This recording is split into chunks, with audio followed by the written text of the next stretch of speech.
Praise be to God. Hallelujah. Shalom, shalom. Karibuni sana. It's another great opportunity, another great week God has given unto us to be able to share His word. I welcome you. It has been a minute. Before I proceed, before I do anything and say anything else, I'd like to welcome you to like social media, to like Slice of Today social media platform pages. That is Slice of Today in Telegram, Slice of Today in Twitter, Slice of Today in YouTube, Slice_of Today in Instagram. And you can also get my brother's number at the end of this broadcast so that you can get some devotionals, you can get some poems, you can be getting some songs, you can be getting various materials to help you as a believer to grow your faith, to help you in your fasting walk. And I welcome you once again to the 20 days prayer and fasting that is hitting day 8 today. So join in every day from, that is 12:30 in the PM, for just a few minutes of sharing the word of God and a bit of prayer to help tune you and to grow your spirit, man. So last week, by the grace of God, we were able to begin a new series, if I can call it so, that I had entitled John's Greatness. Now, you will get to know why I'm calling it John's, Johns, and apostrophe, and not Jonh, John apostrophe S. There's a difference. Our excerpt, or rather our main text, was coming from the Gospel of Luke, that is Dr. Luke. And this is the testimony that Jesus had regarding his friend, regarding his, I think it was his cousin, regarding his forerunner. I'll pick it up from verses number 24. This is just but catching up so that we can move together and move swiftly. The Bible says, when John's messengers had gone, Jesus began to speak to the crowds concerning John. Now he's speaking to the crowds after his disciples, who had come to confirm whether he was the one they had waited for or they should wait for another.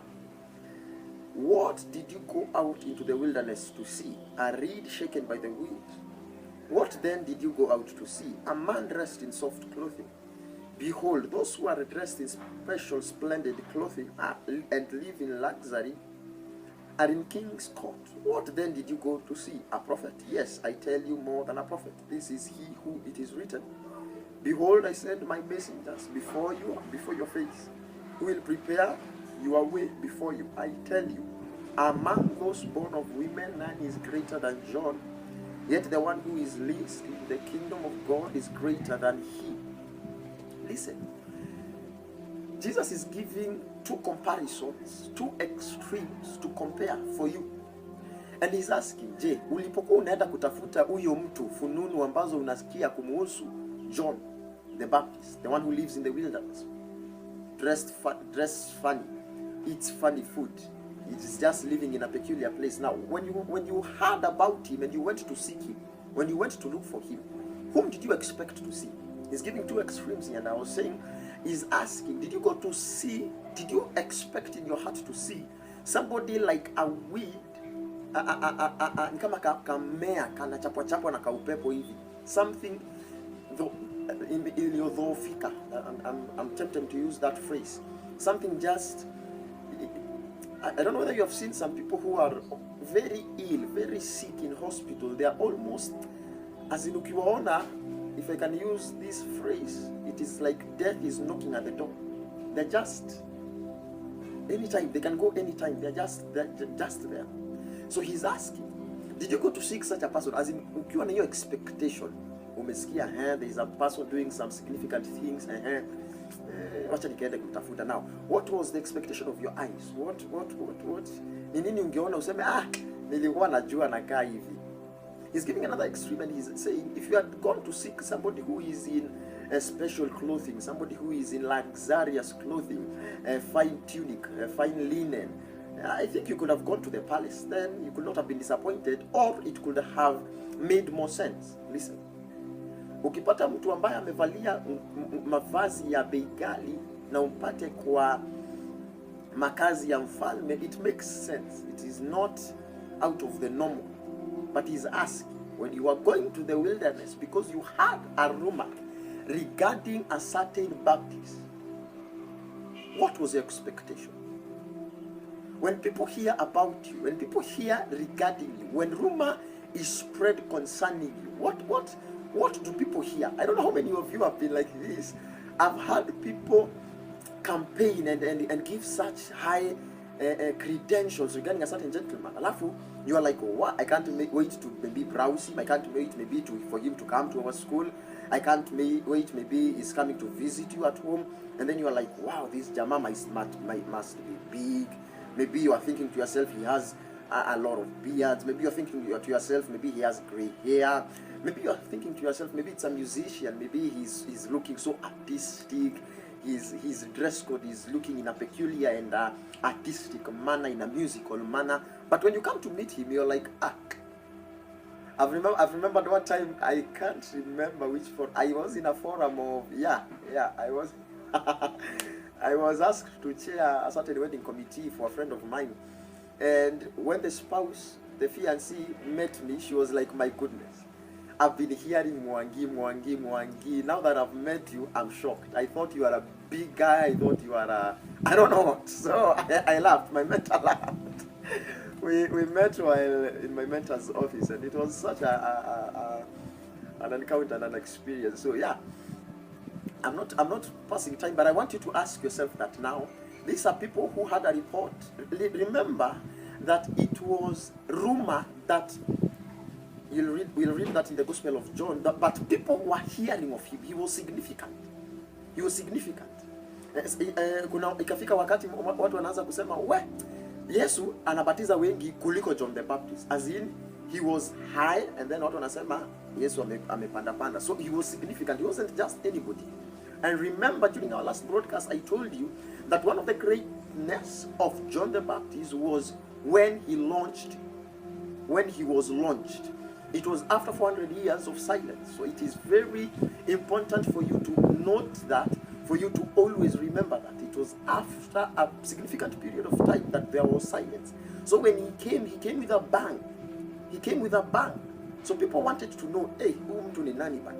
Now Jesus is making a statement, and that's where actually my topic comes from, the title it comes from. And he says, of all who are born of women, kila mtu hapa mwenye ambaye anaongelesha amezaliwa na mama. And then he says, of all of you, hakuna amjakaribia John for greatness, hakuna. But anyone who is least among you then is the greatest. Now, before I go any further, I would like to look at another thing. Remember, during our last broadcast, I looked at one thing that made John great. Secondly, I would like us to look at another aspect or attribute that was there in John's life that qualified Christ to make that statement. Remember, Jesus did not make that statement because he was his forerunner. Jesus did not make that statement because he was his relative, or maybe because of his maybe alikuwa pengine mkubwa wake or something. But there was a significance as to why Jesus used that phrase. Jesus used that statement. I'd like us to go to the Gospel of John. I think it should be chapter number 1. And you will see one thing that made John great. John chapter number 1. The Gospel. The Bible says, and this is the testimony of John. When the Jews sent priests and Levites from Jerusalem to ask him, who are you? Remember, listen. He's so significant. He's doing something so big, something so impactful, something that is making noise. He's relevant wherever he is. He's making noise. So people, nikiwa hapa, we live in Kitengela, so it's like me here in Kitengela, I'm doing something very significant. And the president, while in Nairobi, he sends a delegation. Listen to this. He's sending priests and Levites. Now, these are clergymen. They are servants of God who minister on the altar of God. They are servants of God who minister in the courts and in the presence of God. Meaning that John the Baptist was also a servant of God. If he could have sent his officials in charge of finances, it could have meant John the Baptist is wealthy. He's sending, the delegation that is being sent here is of priests and Levites, meaning that John the Baptist, whatever he was doing, the noise he was making, and mark you, I'm not saying noise in terms of atikelele, no.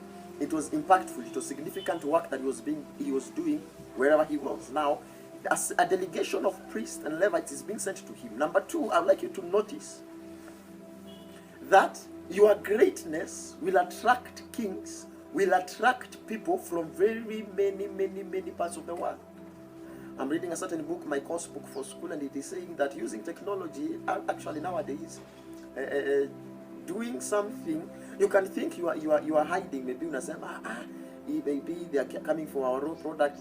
Kenya is known for exporting tea and coffee, and then you are saying, I can exploit my farmers here in Kenya, lakini my market ni ngambo. But shock on you, utapigwa tu picha hapa, and in a matter of seconds, not even minutes, in a matter of seconds, you are just there, and you are receiving phone calls that the contract is cancelled. So your impact, your relevance, what you are doing, it can be so impactful that it is making significant noise, such that others, kings, priests, Levites, are coming to confirm. Remember of Solomon. All of us knows this story, that the Bible says that the Queen of Sheba had rumors of a certain wise man, wise king, wise Jama in a strange land. So she said, she herself with a delegation, a crowd, she's coming with prices and gifts and etc.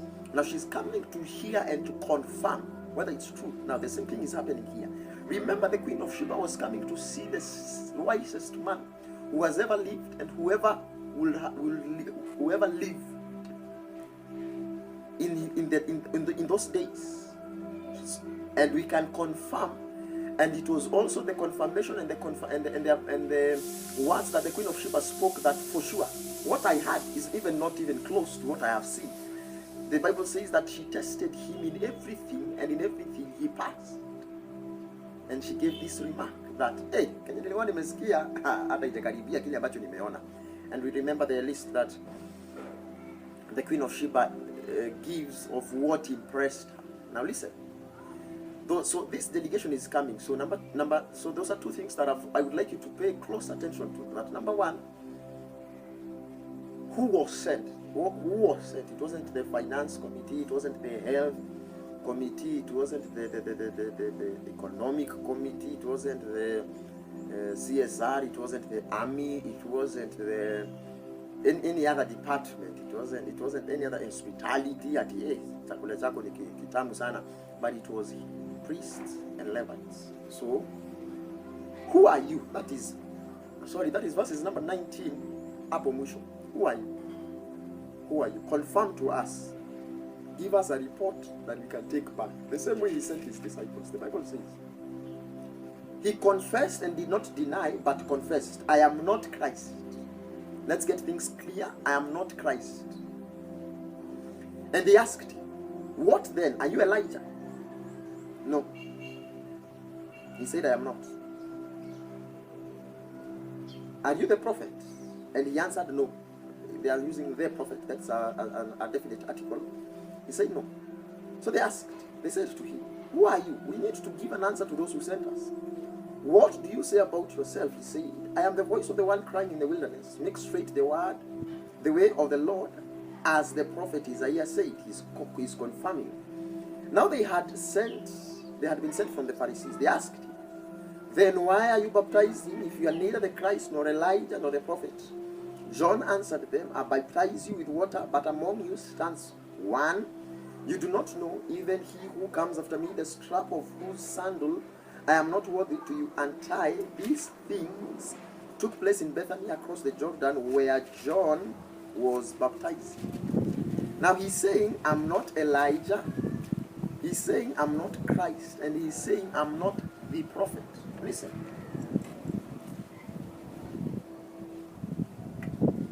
It is very important in your life as a believer to identify who you are in the kingdom. Now, what I would like to cover today is what is John's greatness, according to this portion of scripture, is his assignment.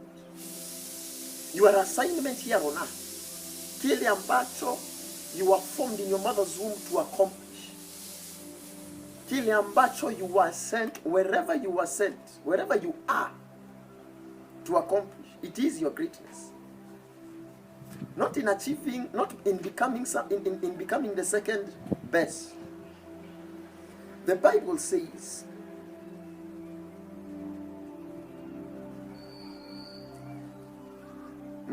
this is Jeremiah chapter number 1. I would like to read it as it is. The Bible says, verse number 5. Before I formed you in the womb, I knew you, and before you were born, I consecrated you. I appointed you a prophet to the nations. I knew you, I consecrated you, and I appointed you. I knew you, you are not a mistake. I knew you, where you are is not by accident. I consecrated you. It means you are equipped. It means you are graced. It means everything that you so need for that task. It is not far away.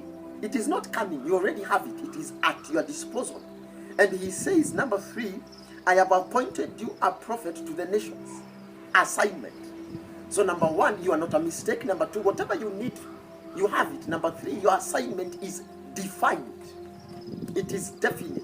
You have not been called to conquer all the 7 mountains. You have not been called to conquer all the 7 continents, but you have been called to conquer your mountain. It is very specific. John is being asked. Anasema basi kama umetuambia wewe si hao watu watatu, tuambie wewe ni nani? Anasema my work was very simple. My work was only to prepare the way for the one who is coming. It's only one assignment. And what was that one assignment that John the Baptist was doing? Number 1, actually it is only one. He was baptizing. But don't you mistake.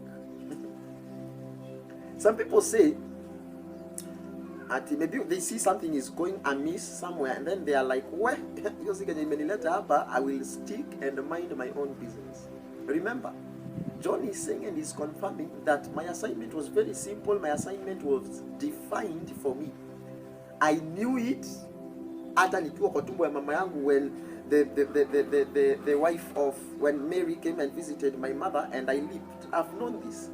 My mother received instructions regarding my life. She received instructions regarding my assignment in life, which is 1, to prepare the way. Wait, what does that entail? It entails, number 1, baptizing. What does it entail? Not number 2, but also number 1, it was whatever John did. Remember when Herod had taken, I think it was his brother's wife, and he married him, and he went and rebuked him to the face, and he told him, Jaman, you are doing something wrong. Wrong. He condemned evil in the society. Somebody could have come and told him, hey, John, bwana, stick to your lane, baptize, baki kwa maji, baki kwa wilderness, baki ukiingiza na ukitoa.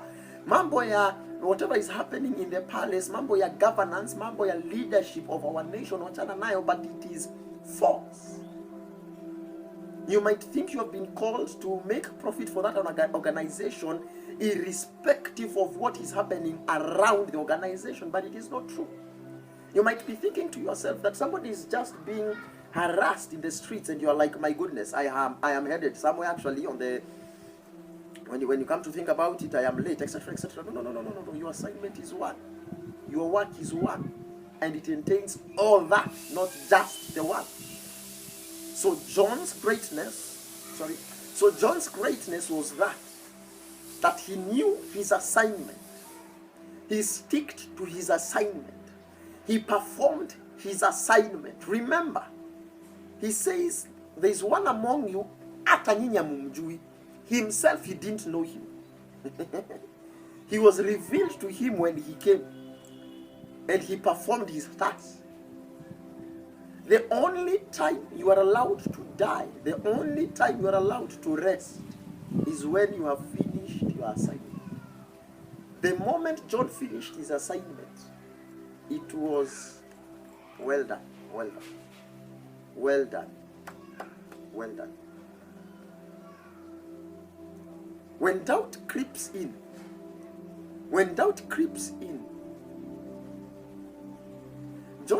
remember during my last broadcast, Jesus gives a statement to the disciples of John, and he tells them, blessed is anyone who does not get offended on my account. The day John doubted whether he was the Christ or not was the day he gave his head to Herod. Never doubt your call. all of us, we have received something very significant about calling is that you receive confirmation about it. You might think, calling ilijiita. I am so down, nobody is encouraging me, I'm back on my rent, my wife, my spouse isn't, we aren't in good terms, in good vibes, it's everything is going amiss. At your lowest time, a confirmation will come and you will know this is God speaking. You will hear twice. Allow me to end with this testimony. Pastor Mark Motinda of Life Church International, that is the Potter's House in Kenya Cinema, he gives this testimony. He says, in a certain phase and stage of his life, he had pastored a church, I think he said for almost 20 years. And the church, I think, had 15 members or 20 members. I'm not so sure about the digits, but it was a significant number of years. I think it's 12, 15 years, and he was pastoring like 10, 50, 20 people, not 50. And he says that one time he had prepared himself. Leo, naenda nikisimama kwa madhabahu, I am resigning in public. Nikichukua hiyo Bible sijui nisome nihubiri, I am resigning there, and I will tell my congregants. I'm not sita feature. That day, a member requested, akamwambia, nisaidie tafadhali, lazima niongee before ubiri. Kuna kitu inachoma.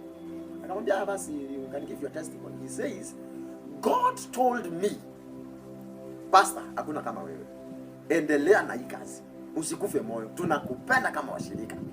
He gave him some words. Akatoka hapo mbele akamwambia, if you would have waited to speak after I had spoken, it would have been too late. But thank God you have done it when you have done it. He was like, we, ni Mungu amekunenea. So that was a confirmation in his spirit. That was a confirmation to his eyes. Remember how Gideon was called? He says, Mungu, kama ni wewe, tafadhali tabu tufanya hizi vitu. Akampatia sadaka, the prophet who, etc. So there is the aspect of confirmation. Fleas.